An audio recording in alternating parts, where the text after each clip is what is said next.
for Joe Mixon, frankly. I think that Joe Mixon can do just enough to take some pressure off C.J. Stroud. I'm not saying they're going to win the game outright, but I do think it's a field goal game either way here. So I like the Texans. Again, I think we're giving a little too much respect in the betting market to Harbaugh here, who, again, is a very, very good coach. Just a big number on the road in a playoff game. Okay, the dogs are barking for McClure, which I was expecting you to give me a first quarter under here. A little bit surprised, but something tells me it's coming around the bend. Ravens laying 9.5 versus the Steelers. This total 43.5. And guys, we talked about this earlier today. It's really a tale, right, of two different teams going down the stretch. The Steelers are the third team in NFL history to enter the playoffs on a 4+ game losing streak. On the other side, the Ravens won each of their final 4 regular season games by 17+ points. Still, this is a large number at 9.5. Ken's, again, we'll start with you. Yeah, disgusting number, dare I say, for a divisional game. I don't want to put my money on that. So we're just going to the prop market, as we typically do here. Now we have 2 props here, and if you cash one of them, you will come out making a profit. So get your notepad here. Actually, it's really not that difficult. It's just both tight ends for the Ravens. Isaiah Likely, anytime touchdown, and Mark Andrews, anytime touchdown. Again, one of those cash you do profit here. I have a very hard time believing the Steelers will be able to shut both of them down. And they do historically struggle with 2 tight end sets, which should be what the Baltimore Ravens are running here in cold weather. They're both great blockers, both great receivers. You're going to want short field passes here in this type of climate. So I do think they're going to have a lot of action on the field together. And Mark Andrews, I mean, this is like historically, I mean, look at these numbers here. This is one of the best touchdown stretches of his entire career. So you have him, and then you have Isaiah Likely, who I think is just another good buy low spot. Between the 2 of them, I'd be surprised if one of them doesn't make it in the end zone. I love a tight end anytime touchdown, and I love that you hit on both of those. And it's interesting, in the beginning of the season, it felt like the Ravens offense wasn't going through their tight end, wasn't going through Mark Andrews at the beginning of the season, but we have seen him pick up as of late, which I absolutely love. Is this the point, McClure, where we get the first quarter under? It absolutely is here, Katie. We're going to go under 7.5 or 9.5, both basically the exact same number in an NFL first quarter. And like Ken's mentioned, I expect a ton of 2 tight end sets here with no Zay Flowers. That really does remove some of the chunk playability here. And with that, it's going to be a little bit of Derrick Henry running the ball, a little bit more of Lamar Jackson running the ball in the playoffs here, and throwing some of those short area passes, which all take time off the clock. If you're the Pittsburgh Steelers, the goal here, get this game to the fourth quarter as quickly as you possibly can to give yourself a chance to win. You're not winning a shootout with the Baltimore Ravens. So I think we see essentially a running clock in this one, and I don't think we see multiple scores in the first quarter. This is also the one where I do like a Ravens 7-0 exacta if you're looking to play to something like that. But for me, under 7.5, under 9.5. Again, same play. Give me first quarter under. Mike, what are the odds on the 7 exacta? Do you know? That seems like it'd be pretty nice payout. Generally, those are in the neighborhood of around plus 250 to 3-1. I don't have the number in front of me on it for this game, as those do populate a little later in the week. But yeah, generally close to the 3-1 range. All right, I like that. I might play that, actually, the exacta. I never do that, but if Mike McClure says to do it, I'm absolutely doing it. It's Friday. I will say, guys, this is a large number, 9.5. When you think about one, Lamar Jackson in the playoffs, right? Doesn't have the best reputation. He's also 2-4 in his career versus Pittsburgh. 8 total touchdowns and 12 turnovers. Not a good stat. But Sia, as I look here, you're taking us back to the prop market. I am. And just to build off of your comment, I think we have a better Lamar Jackson, but he doesn't have Zay Flowers. We do need to factor that in. Nonetheless, I think the Ravens are going to be playing with the lead, and that factors into my prop. I'm going with Jaylen Warren, who for some reason wasn't used last week. Jaylen Warren over 20.5 receiving yards. This is a guy in the other 2 games against Baltimore. Obviously, this is the 3rd try against Baltimore. He had 44 and 27 yards receiving, and he was so efficient in the receiving games, getting 4 targets, catching all 4, and getting 5 targets and catching all 5, November 17th, December 21st. I think this is a really good game script for Jaylen Warren. I do think they're going to revert back to him, and he's going to get more of a split versus Najee Harris. And the long and short of it is I do think this is a neutral to negative game script for Pittsburgh. I do lean on them plus 10 if you want to go there too, but I'll take the prop market, Jaylen Warren over 20.5 receiving yards. All right, guys, hot stuff here. I think I'm looking forward to both of these games. When you look at them, which one are you most looking forward to watching? Oh, I think it's got to be the Steelers-Ravens here. I mean, the pressure, on Lamar and the divisional game, like you never know how those are going to go. We think we know. Divisional games, man, I don't want to touch that spread. Respect to anyone who is. I feel like it's like the real world. You think you know, but you have no idea. And any given Sunday, any given Saturday, anything can happen. Thanks, guys, for your time. Don't go too far because we are going to need you as time goes on. We got some parlays. We got some other picks coming up here. But just a reminder, guys, that the Chargers at the Texans, that game is going to be on CBS Saturday at 4:30 Eastern. You can watch it on CBS or you could stream it on Paramount+. And coming up, we have wagers on the Cotton Bowl tonight. We got some from Chip, but we need some from our Sportsline analyst. The OSU Buckeyes are laying 5.5. Can they cover? We don't know. Find out next.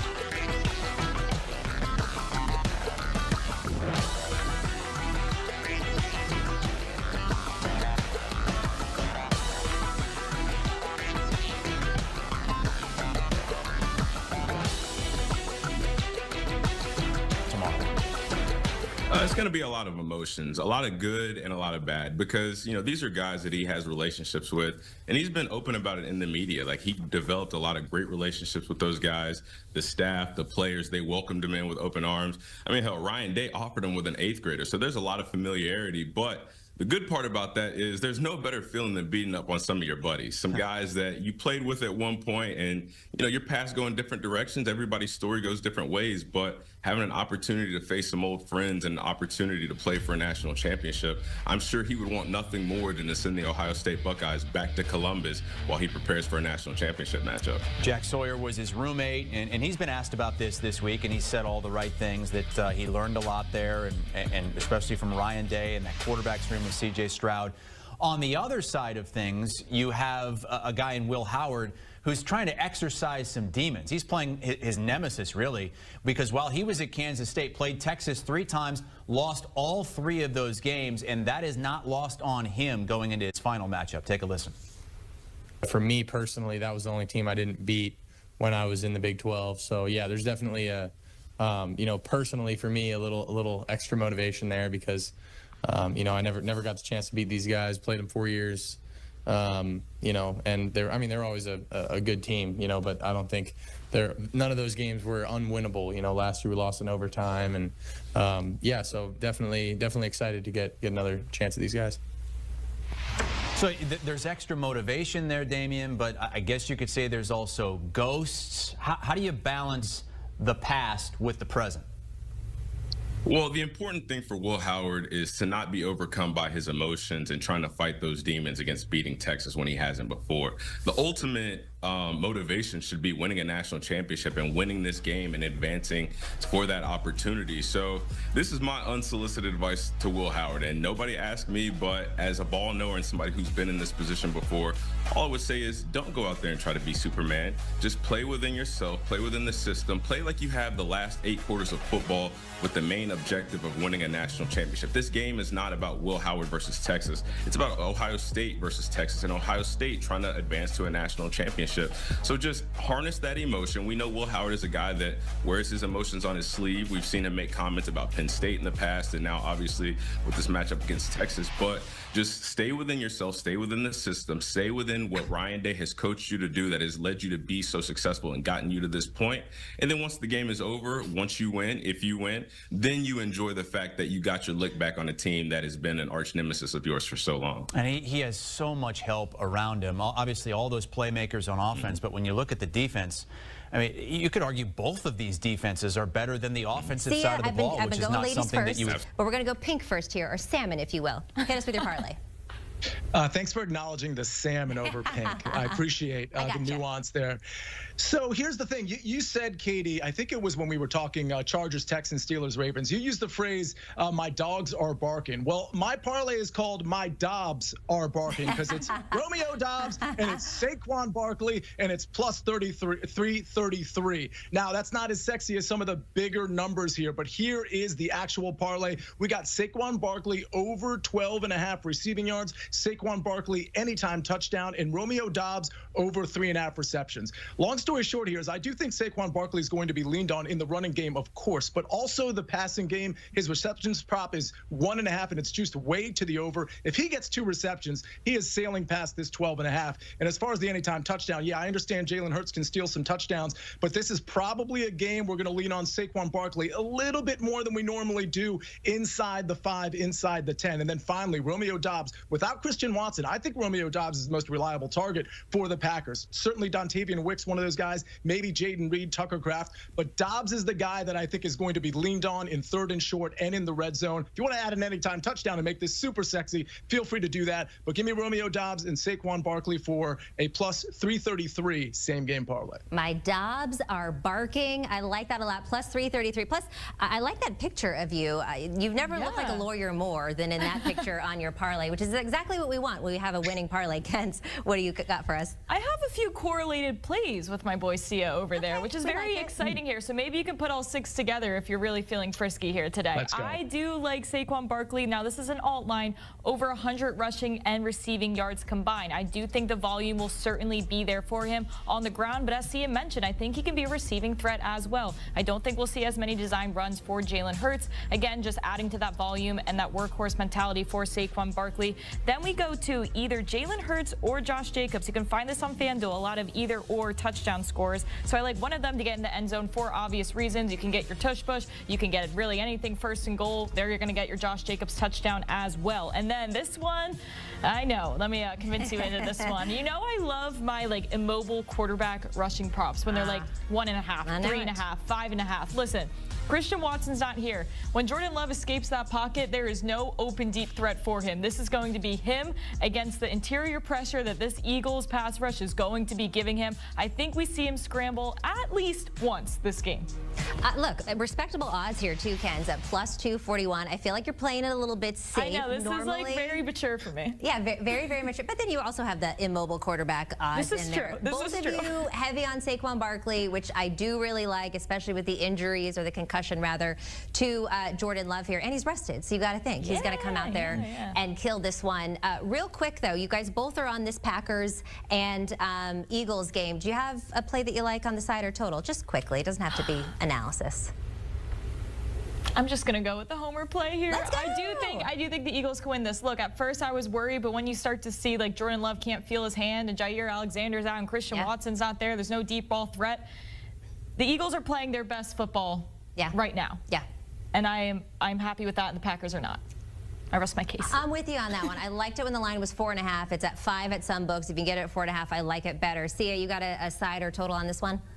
Do we remember when Matt LaFleur's group walked into Dallas and absolutely destroyed the Cowboys on the road as a dog? Do we remember them playing San Francisco? And the argument could be made they probably should have won that game. Well, I remember, and I'm taking the points. Give me the plus 4.5. Give me the 5. Whatever you want to give me, I'll take it. All right. Sia remembers there. I'm on your side, though, Ken's, and I don't really like the Eagles at all. So that actually says a lot here. Wow, that's really big of you. It is very big. I feel very evolved as well here. All right. Those are our parlays, guys. Thanks so much for your time. And again, these parlays are presented by FanDuel, America's #1 sportsbook.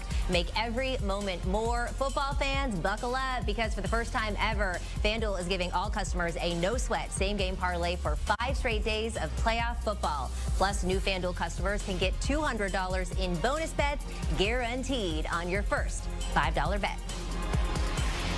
And coming up, Mike and Ken stick around to give their best bets for the Cotton Bowl. Who will advance to the final, and where is the best value on the board? You got to stick around to find out on Primetime Pregame.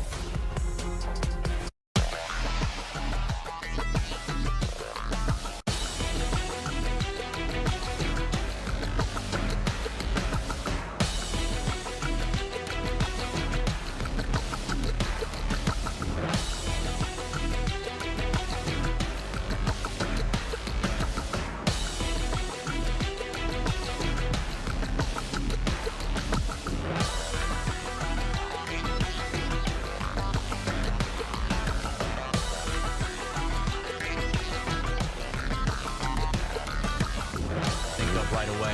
What kind of challenges are these offenses going to be facing? A lot. I mean, these are two defenses that are both great against the run, great against the pass, and they don't give up the big plays a lot. They make you drive the length of the field and drive through the red zone. So it's going to be a really tough matchup for both offenses. Like I said, there's a lot of playmakers on both sides of or both defenses, I should say. But really, I think Ohio State has the edge when it comes to the defense side of the ball, just because they have so many playmakers. I mean, you look at Igbinosun, you look at the game-changing play he had at the end of the first half against Penn State. We've seen Jack Sawyer be nothing but dominant since Michigan tried to plant their flag on the block. You got a guy like Caleb Downs leading the secondary, who's a Swiss Army knife. He's just as good in the run game, just as good in the pass game. But then you look at this Texas defense. I mean, they play in the SEC. They play teams that like to run the ball. I don't think they have as much experience with playing elite passing teams with great receivers and a great passing attack. So that'll be a challenge for them. But both of these defenses are primed for this position, and they're definitely will be ready to go for a tough matchup against some tough offenses. When you get to the head coaches, many, maybe even most, have been really critical of Ryan Day, at least at some point this season, especially after the loss to Michigan. But how has this college football playoff run kind of changed the perception of him? Well, I think it's given him a little longer leash when it comes to his job security. But asking me personally, my perception of him has not changed. Ohio State is a program that is based off of two things. One is beating Michigan. The other is winning national championships. And to this point, Ohio State has done neither of those. So, yes, they have played phenomenal football in their last two games. But until they check off one of those two boxes on their list of goals and things that they want to accomplish, the most important things in the season, until